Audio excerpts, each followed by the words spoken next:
Hello, my friends. Welcome back to the cottage kitchen at the Elliott homestead. It's dark here today. It's gloomy and it's very cold, and I thought it would be the perfect day to warm ourselves up with some comfort food by making baked apples. This is a dish that my mom used to make growing up, and the best part is, so long as you have apples, the rest is really adaptable. So you can use what you already have in your pantry, whatever you keep on hand, to make this delicious, very simple, either breakfast or dessert, depending on how you dress it up at the end. I'm really excited to show you these apples because this is our very first apple harvest that we've ever had here on our farm. When we moved here, the land was just bare. It had no fruit, it had no vegetable gardens, it just had grass. So we've been planting trees over the 6 years that we've been here, and I'm really excited that we were finally able to harvest some of our very own apples. This is a Granny Smith apple, and it's one of my very favorite baking apples in the whole world. So the little town that we live in is actually the apple capital of the world. I don't know if this is still true, but back in the day, we grew more apples than anywhere in the world. So we're surrounded by a lot of apples and a lot of different apple varieties, but this one is my favorite because it's so tart. Nowadays, they breed apples to be very, very sweet, but we're going to be adding a little bit of sweet later.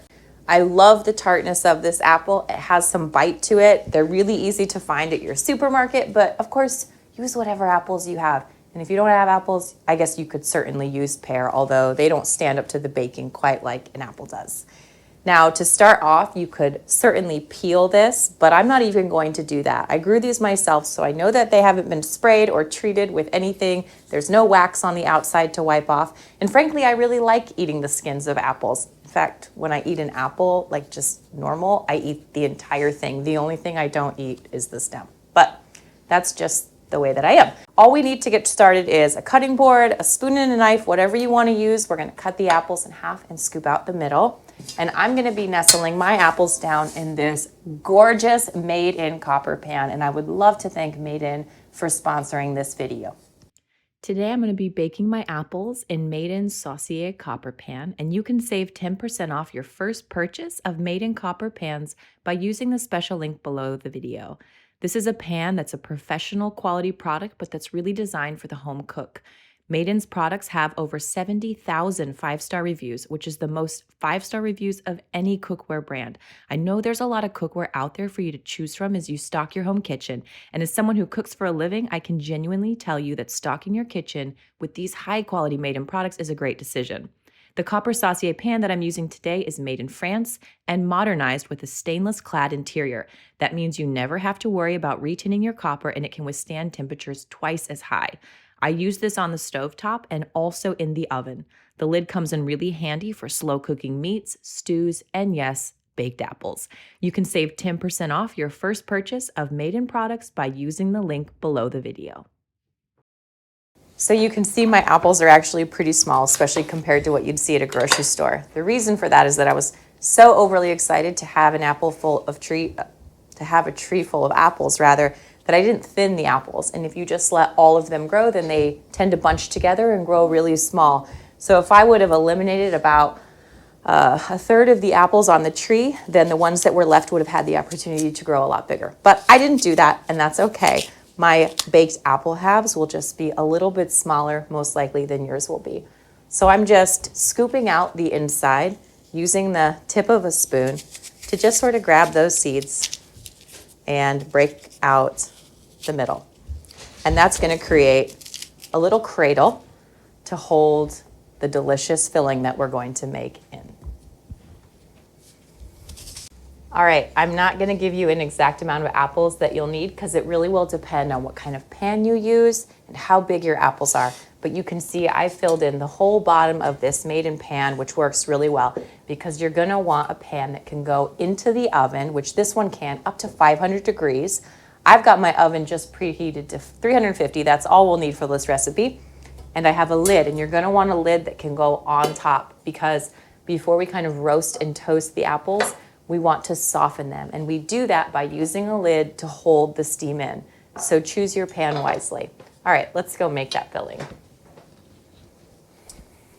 I really love the type of recipes that allow you to be versatile in the kitchen. To me, that's kind of what keeps a recipe rustic. It's not super defined. We're using whatever we have. So I'm going to show you what I have right now and what's really delicious to be tucked inside that little nest we've created in the apples. So I have some really beautiful hazelnuts from this year's harvest. These are not from our trees. Our trees are not that mature yet, but they are from a local farm and they're wonderful. And one of my favorite flavors in the world is toasted hazelnut, but you could certainly use almonds or pecans, or that's the only nuts I can think of right now. It must be nap time. I also have sugar, so I'm going to be using dehydrated whole cane sugar, also known as sucanant. I have some vanilla bean paste, some really good butter, fresh spicy cinnamon, all-purpose flour. I also have this really kind of silly ingredient that most people won't have in their kitchens right now, but I have these sprouted wheat berries. So these are the grains that you grind up to create einkorn flour. And I have the whole grains. I've soaked them in water and then I've left them out on my counter for a few days, and now they're starting to sprout. So I was going to boil these and make a really delicious, savory, kind of like vinaigrette salad out of them, but I thought these are really going to be like the perfect addition. We can make them sweet.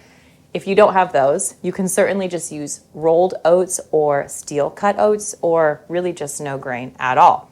But this is kind of my little parade of ingredients that we're going to just mix together super fast up in our food processor. You could do this all by hand in a bowl if you'd like.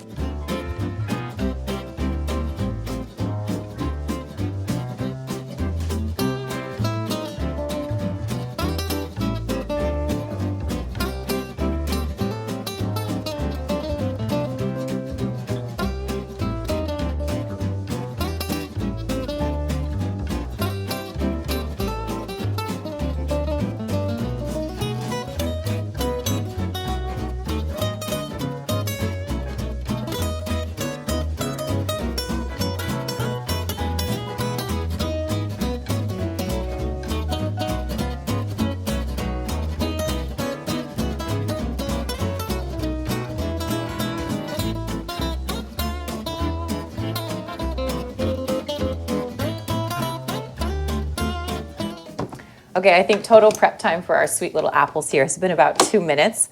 I've got my sugar, my hazelnuts, my einkorn berries, flour, butter, cinnamon, vanilla, and salt in my mixer. All of those are adaptable to what nuts you have, what grains you have, what oats you have. You could use coconut oil, you could use ghee, so many wonderful options. I'm just gonna blitz this until it's pretty smooth. Here we go. Oh, I scared a cat.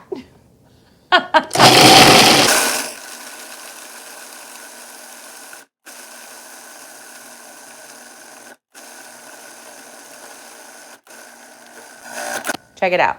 We still have little bits of hazelnut in there, but our butter has kind of been broken up into smaller pieces, which is great.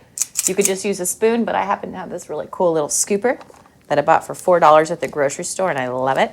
And I'm just going to grab a scoop of my filling and grab an apple and put a little dollop right in the top of each one.